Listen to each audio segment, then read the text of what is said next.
तो स्टूडेंट बाबर के द्वारा लड़ा गया जो लास्ट युद्ध था वो घाघरा का युद्ध था। सबसे पहले तो एक पॉइंट आप अच्छी तरीके से याद रखिएगा, क्योंकि ये भी क्वेश्चन एग्जाम में पूछा जाता है कि बाबर के द्वारा लड़ा गया भारत में जो आखिरी युद्ध था वो कौन सा था। अब इससे रिलेटेड जो इंपॉर्टेंट फैक्ट्स हैं उनके बारे में हम यहाँ पर बात करते हैं। तो ये 4th बैटल था जो कि बाबर के द्वारा भारत में लड़ा गया।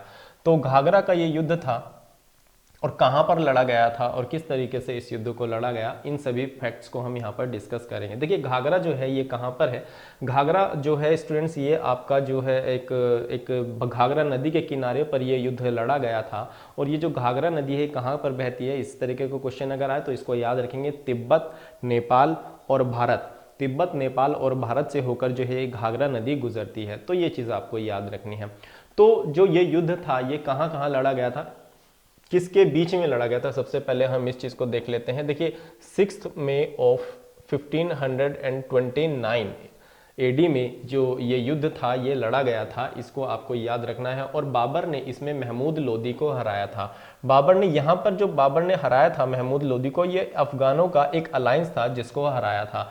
और महमूद लोदी उस समय पे बिहार जो था वहां पर शासन कर रहा था। बिहार के इलाके में जो महमूद लोदी था इसका शासन था। और ये महमूद लोदी कौन है आपको पता होगा, ये महमूद लोदी जो कि इब्राहिम लोदी का भाई था। और ये जो बिहार था उस इलाके पे उस समय शासन कर रहा था। लेकिन ये अपने भाई इब्राहिम लोदी की जो हत्या थी, मृत्यु थी, उसका बदला लेना चाहता था। वो इब्राहिम लोदी जो पानीपत के पहले युद्ध में मारा गया था। अब एक और व्यक्ति जो था इसके साथ, एक और शासक नुसरत शाह था, ये भी नाम आप याद रखिएगा। वैसे मेनली ज्यादातर क्वेश्चन में आपसे यही चीज पूछी जाती है कि घाघरा के युद्ध में महमूद लोदी को किसने हराया, बाबर ने हराया, या फिर घाघरा का युद्ध किन के बीच में लड़ा गया, ये दो ऑप्शन में ज्यादातर दिए होते हैं। लेकिन आपको ये याद रखना है ये महमूद लोदी जो था, लोदी वंश जो था एक अफगान वंश था भारत पर शासन करने वाला, जैसे कि महमूद गजनवी था वो भी एक अफगान मुसलमान था। तो ये चीज आपको ध्यान रखनी है। अब नुसरत शाह जो था ये उस समय बंगाल पर शासन कर रहा था, एक ये चीज भी आपको यहाँ पर याद रखनी है। और ये भी एक अफगान ही था। तो इन दोनों ने अलायंस किया, नुसरत शाह ने और महमूद लोदी ने। और बाबर को जो है, जो कि बाबर पूरे भारत पर कब्जा करना चाहता था, अपना एक्सपेंशन कर रहा था, राज्य विस्तार करना चाहता था। तो ये जो थे उसको रोकना चाहते थे कि जो बाबर है वो अपने पूरे जो उसका विजय अभियान चल रहा है पूरे भारत पर वो विजय न करे। इसलिए ये जो महमूद लोदी था ये बाबर की सीमाओं में, बाबर की जो सीमाएं थी उसका जो एरिया था वहां पर बार बार जो है उसको वहां पर घुसता रहता था। और वहां पर जो बाबर को परेशान एक तरीके से ये किया करता था जो कि महमूद लोदी है, ताकि जो बाबर है वो एक तरीके से जो है डिस्टर्ब रहे और वो जो है अपना विजय अभियान को पूरी तरीके से कामयाब ना कर सके। और उस समय पे जो है यहाँ पर जो बाबर था 1528 में हमने देखा कि वो चंदेरी का युद्ध लड़ रहा था। तब यहाँ जो महमूद लोदी था वो बार बार जो है बाबर की सीमा में प्रवेश करता था और वापस लौट जाता था। तो इस तरीके से जो महमूद लोदी था वो एक तरीके से उसको परेशान करने का काम किया करता था। हालांकि जो ये अफगान महमूद लोदी था ये जानता था कि बाबर से जीत पाना महमूद लोदी के लिए बहुत ज़्यादा आसान नहीं है, तो ये सीधे रूप से जो है बाबर को नहीं हरा सकता था। अब जो बाबर था, बाबर जिस समय चंदेरी का युद्ध लड़ रहा था उस समय भी जो है इसने यहाँ पर इसको परेशान करने की कोशिश की। और फिर उसके बाद बाबर ने क्या सोचा कि बाबर ने ये चीज़ सोची कि जो ये पूर्व साइड से, यानी कि जो बिहार है वो आपका यहाँ पर पड़ता है, इधर से जो आक्रमण हो रहे हैं, जो विद्रोह हो रहे हैं एक तरीके से, कि इनको दबाने के लिए इसने एक विशेष अभियान चलाया। और इसने जो है फिर बिहार की तरफ यानी पूर्व की तरफ अपना रुख किया बाबर ने। ये जो बिहार है आप यहाँ देख रहे हैं और जो बंगाल वाला इलाका है वो लगभग इतना इलाका आप यहाँ पर देख सकते हैं। और बिहार में मैंने आपको बताया यहाँ पर महमूद लोदी जो था इसका शासन था, और जो आपका बंगाल है वहां पर जो नुसरत शाह है उसका शासन था। ये चीज आपको ध्यान, तो इन दोनों के अलायंस करके ही जो है बाबर को हराने की कोशिश यहाँ पर इन्होंने की थी। अब जब यहाँ पर बाबर जो है पूर्व की तरफ अपना रुख करता है तो इसका सामना जो है महमूद लोदी से होता। और ये कहां पर होता है, जैसे कि मैंने आपको बताया घाघरा नदी का जो किनारा था, जो घाघरा नदी थी उसके किनारे पर ही इस युद्ध को लड़ा गया था। इसीलिए इस युद्ध का नाम जो था वो घाघरा का युद्ध पड़ा। तो ये आपको एक चीज याद रखनी है। आई होप क्लियर हो गई कि घाघरा का युद्ध इसको क्यों बोलते थे। ये वही घाघरा नदी है जो तिब्बत, नेपाल और भारत की सीमाओं से होकर गुजरती है। तो बिहार से होकर भी जो है ये जो घाघरा नदी है ये गुजरती है और उसके किनारे पर the bank of Ghaghra river जो था ये घाघरा का युद्ध लड़ा गया था। इस युद्ध में जो था काफ़ी ज़्यादा यहाँ पर जो है नुकसान जो महमूद लोदी था इसको हुआ था, क्योंकि जो महमूद लोदी था वो ये सोच रहा था कि जो बाबर है उसने अभी तो जस्ट चंदेरी का युद्ध लड़ा है, तो वो बहुत ज़्यादा शक्ति के साथ जो है घाघरा का युद्ध नहीं लड़ सकेगा। घाघरा का युद्ध तो हम इसको आज जानते हैं, हालांकि उस समय महमूद लोदी ने ये सोचा होगा कि जो अब बाबर युद्ध लड़ेगा वो इतनी जो है पूरी ताकत के साथ नहीं लड़ेगा, और इतना जो युद्ध करके बाबर वैसे ही थक गया होगा, तो इस युद्ध में वो अच्छी तरीके से यहाँ पर इसका सामना नहीं कर सका। ये जो थी महमूद लोदी की एक तरीके से भूल थी, और वो आधी अधूरी तैयारी के साथ ही जो बाबर था उसके साथ युद्ध करने लग जाता है। हालांकि इस युद्ध में भी बाबर ने जो था जीत हासिल की थी, और जो महमूद लोदी है इसको पूरी तरीके से यहाँ पर हरा दिया था। और जब यहाँ पर महमूद लोदी हार गया तो ये भागकर बंगाल की तरफ चला गया था, जहाँ पर नुसरत शाह का शासन चल रहा था। अब यहाँ पर कुछ और फैक्ट भी हम इस युद्ध से रिलेटेड जानने की कोशिश करते हैं कि जो घाघरा का युद्ध हुआ था इसमें ये मध्यकालीन भारत का, याद रखिएगा इस चीज़ को, मिडवेल हिस्ट्री का ये एक ऐसा पहला युद्ध था जो कि जल और थल दोनों पर लड़ा गया था, यानी पानी में भी, और जो था यहाँ जो स्थल सेना मानते हैं जिसको आर्मी, उस पर ज़मीन पर भी ये युद्ध लड़ा गया था। जब यहाँ पर मैंने आपको बताया जब घाघरा नदी के किनारे पर ये युद्ध लड़ा गया था, क्योंकि ये दोनों जो सेनाएं थी आमने सामने घाघरा नदी के किनारे पर टकराई थी, बहुत भीषण युद्ध हुआ था। तो कुछ जो सैनिक थे वो जो नदी थी, अब नदी के रास्ते, पानी के रास्ते उन्होंने भागने की कोशिश की, लेकिन बाबर उस तैयारी के साथ भी था, और बाबर ने पानी में भी उनका, यानी जो नदी थी, नदी के सहारे जो नावें जा रही थी वहाँ पर भी उनका पीछा नहीं छोड़ा, और वहाँ पर भी इन्होंने एक भीषण युद्ध वहाँ पर किया। और उसमें आप देखेंगे इस तरीके से ये युद्ध हुआ था कि जो घाघरा की जो वहाँ पर ज़मीन थी वो पूरी तरीके से लाल हो गई थी, और नदी का जो पानी था वो भी जो सैनिक थे उनके खून से पूरी तरीके से लाल हो चुका था। तो इतना भीषण जो था ये युद्ध हुआ था, तो जल और थल पर लड़ा गया एकमात्र जो मध्यकालीन भारत का पहला युद्ध हम इसको कह सकते हैं। अगर इस तरह का क्वेश्चन आए तो आप ये याद रखिएगा, जमीन पर भी और पानी में भी ये युद्ध लड़ा गया। अब मैंने आपको बताया था कि महमूद लोदी भागकर चला जाता है कहां पर, बंगाल की तरफ। यहां से ये निकलता है और बंगाल की तरफ भागने की कोशिश करता है, और वहां पर शासन चल रहा है जो उनकी नुसरत शाह है। अब ये बात पता चलती है यहां पर बाबर को, और बाबर क्या करता है, बाबर जो नुसरत शाह है उसको एक तरीके से मैसेज भेजता है, एक संदेश उसको भिजवाता है कि एक तरीके से ट्रीटी उसके साथ कर लेता है, एक संधि उसके साथ कर लेता है कि जो बंगाल है, बंगाल का जो शासक नुसरत शाह है, हम बाबर बोलता है कि हम बंगाल पर आक्रमण नहीं करेंगे, लेकिन आप हमारे किसी भी शत्रु को अपने राज्य में शरण नहीं देंगे। तो इस तरीके से जो है ये संधि स्वीकार कर ली थी। जो यहाँ पर नुसरत शाह है बंगाल का शासक था, और बंगाल का शासक सोचता है कि यहाँ पर जो है अगर किसी तरीके से बंगाल पर आक्रमण, अगर बाबर के आक्रमण से हम बच जाते हैं तो हम उसकी बात को यहाँ पर मान लेते। तो ये बात इन्होंने मान ली थी, तो ये चीज़ आपको यहाँ पर ध्यान रखनी है। तो इस तरीके से जो है ये जो घाघरा का युद्ध था ये लड़ा गया था। अब ये जो युद्ध था ये बाबर के द्वारा लड़ा गया भारत में आखिरी युद्ध था, इसको आप यहाँ पर याद रखेंगे। This was the last battle of Babur. तो ये सबसे ज़्यादा इंपॉर्टेंट चीज़ है, किसी भी पॉइंट के रूप में आप इसको याद रख सकते हैं, एग्जाम में कभी भी पूछा जा सकता है। अब यहाँ पर बाबर की मृत्यु से रिलेटेड एक पॉइंट है, एक डेट है जिसको आपको याद रखना है।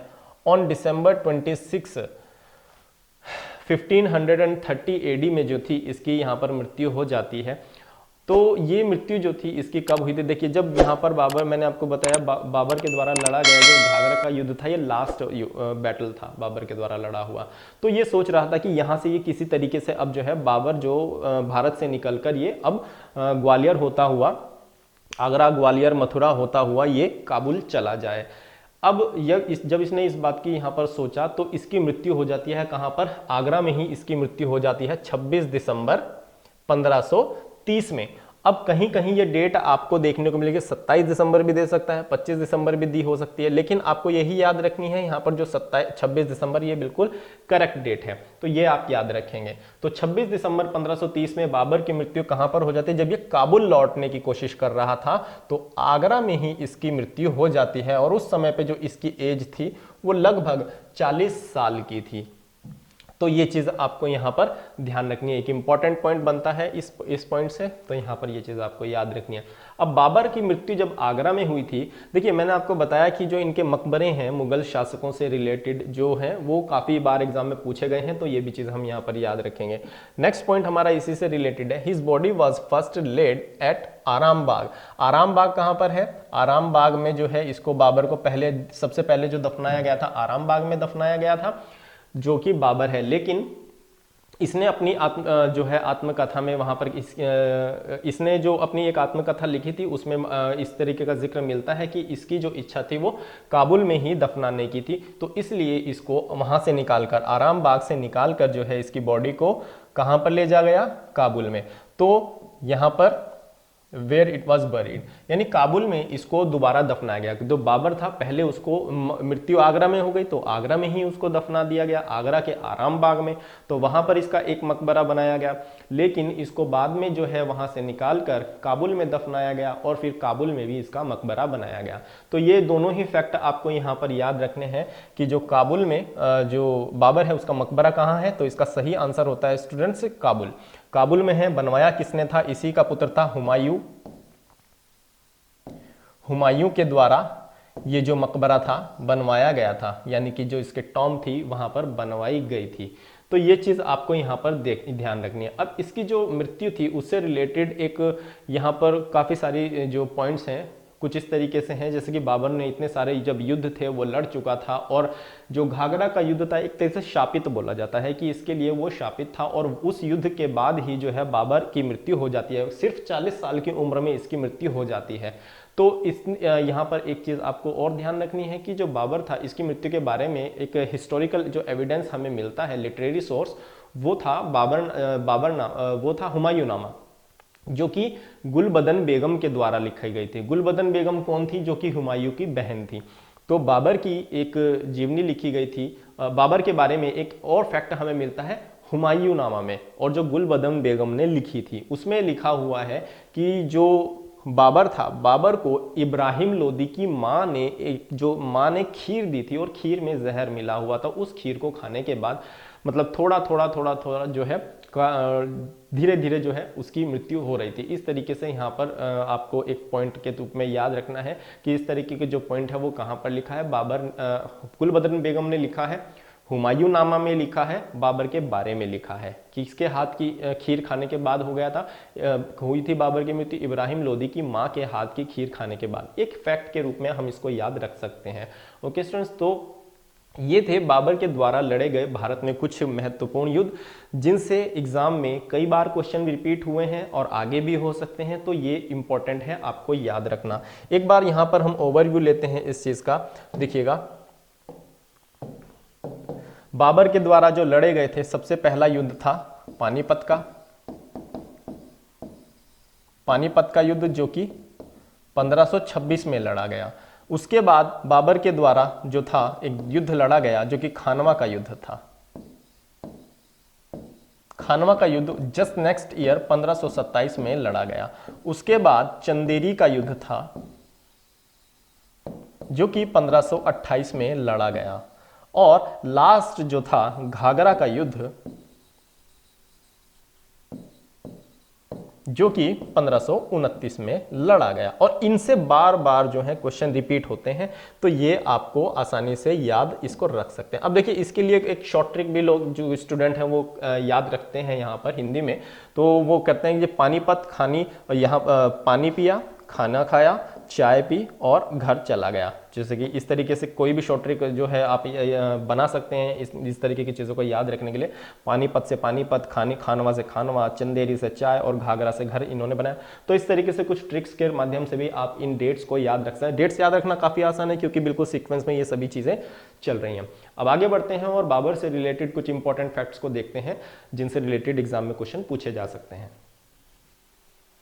तो स्टूडेंट्स, अब हम यहाँ पर बाबर से रिलेटेड कुछ अदर इंपॉर्टेंट फैक्ट्स डिस्कस करेंगे जिनसे रिलेटेड क्वेश्चन एग्जाम में कई बार पूछे गए हैं और पूछे जाते हैं। तो यहाँ पर जो फर्स्ट पॉइंट है, जो बाबर था वो अरेबिक और पर्शियन लैंग्वेज का एमिनेंट स्कॉलर था, श्रेष्ठ विद्वान था अरबी भाषा का और जो पर्शियन फारसी भाषा का। तो बाबर इसके अलावा संस्कृत, लैटिन और तुर्की भाषा को भी जानता था। तो ये भी आप ध्यान रखेंगे, बाबर संस्कृत भी जानता था, लैटिन जो लैंग्वेज होती है उसको भी जानता था, और जो तुर्की थी उस भाषा को भी जो बाबर था वो जानता था, क्योंकि जो इसकी मदर टंग थी यानी कि जो मातृभाषा थी वो थी चगताई तुर्क। ये आपको याद रखना है। और नेक्स्ट पॉइंट देखिए आपका वही है, हिज मदर टंग, जो बाबर था उसकी जो मातृभाषा थी वो चगताई तुर्क थी।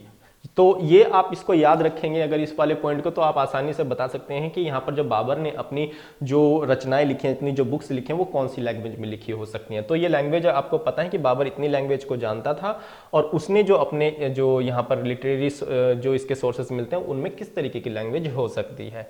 अब यहाँ पर एक जो मोस्ट इंपॉर्टेंट पॉइंट बनता है वो देखिए, ही रोट हिज मेमोरीज। जो बाबर था उसने अपनी जो यहाँ पर मेमोरीज को जो कंपाइल किया वो किसमें किया है, तुजुक ए बाबरी। बाबर ने अपनी एक आत्मकथा लिखी है जो कि आपको तुजुक ए बाबरी नाम की एक पुस्तक देखने को मिलेगी। और किस भाषा में इसको लिखा गया है ये भी क्वेश्चन एग्जाम में पूछा जाता है। तो तुर्की भाषा में जो थी, टर्किश जो लैंग्वेज होती है उसमें इसको लिखा गया है जो कि तुजुक ए बाबरी है। और बाबर के जीवन से जुड़ी हुई जो बातें हैं वो आपको इसमें देखने को मिलेंगी। तो ये इंपॉर्टेंट है, इसलिए आप इसको याद रखिएगा। अब तुर्की ये इससे जो तुजुक ए बाबरी है इसकी जो आत्मकथा है उससे रिलेटेड जो क्वेश्चन है एग्जाम में अलग अलग तरीके से पूछे जाते हैं, तो उनको देखते हैं। तो तुजुक ए बाबरी कौन सी भाषा में मूल रूप से यानी बेसिकली कौन सी भाषा में लिखी गई, तुर्की भाषा में लिखी गई। फारसी में किसने अनुवाद किया, इंग्लिश में किसने अनुवाद किया, ये क्वेश्चन भी पूछे जाते हैं। तो Tuzuk e Baburi was translated in Persian, यानी फारसी में जो अनुवाद किया किस नाम से किया गया, ये क्वेश्चन ये बनता है, बाबरनामा। और किसने किया इसका एक यहाँ पर जो अब्दुल रहीम खान ए खाना, ये एक व्यक्ति था अब्दुल रहीम खान खाना जिसने बाबरनामा लिखी थी। देखिए या तो सीधा क्वेश्चन ये बन सकता है बाबरनामा किसने लिखी, अब्दुल रहीम खान खाना ने बाबरनामा लिखी। बाबरनामा है क्या, तुजुक ए बाबरी का फारसी अनुवाद है, यानी जो पर्शियन लैंग्वेज है उसमें ट्रांसलेशन है जो कि तुजुक ए बाबरी का है।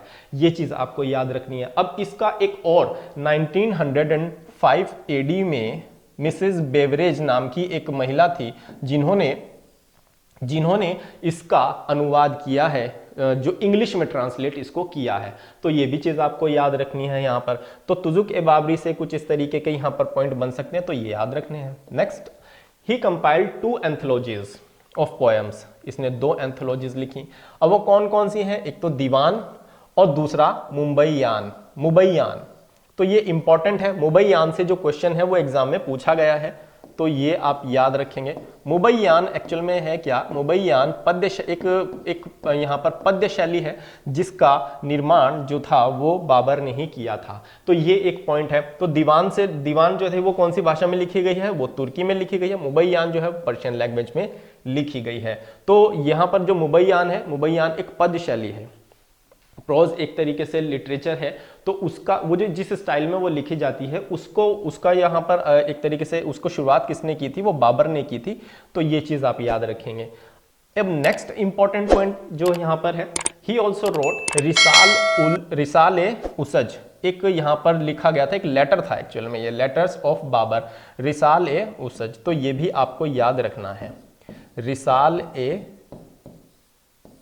उसज जो पत्र था वो किसके द्वारा लिखा गया था, तो ये भी बाबर के द्वारा ही लिखा गया। हालांकि काफी बार जो एग्जाम में पूछा गया क्वेश्चन है, यहां से देखिएगा कौन कौन से जो तुजुक ए बाबरी है वो पूछी गई, इसकी जो लैंग्वेज है वो कौन सी है, चगताई तुर्क है। बाबरनामा से क्वेश्चन आ चुका है, किसने लिखी, खाना इससे क्वेश्चन आ चुका है। जो मुबैयान है इससे क्वेश्चन आ चुका है।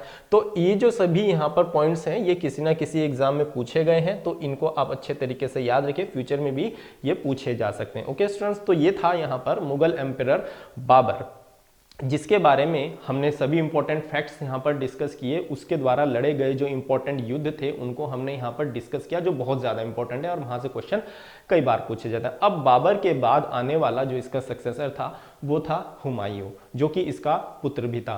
अब हम उसके बारे में कुछ इंपॉर्टेंट फैक्ट्स को डिस्कस करेंगे स्टूडेंट्स। तो चलिए अब आगे बढ़ते हैं।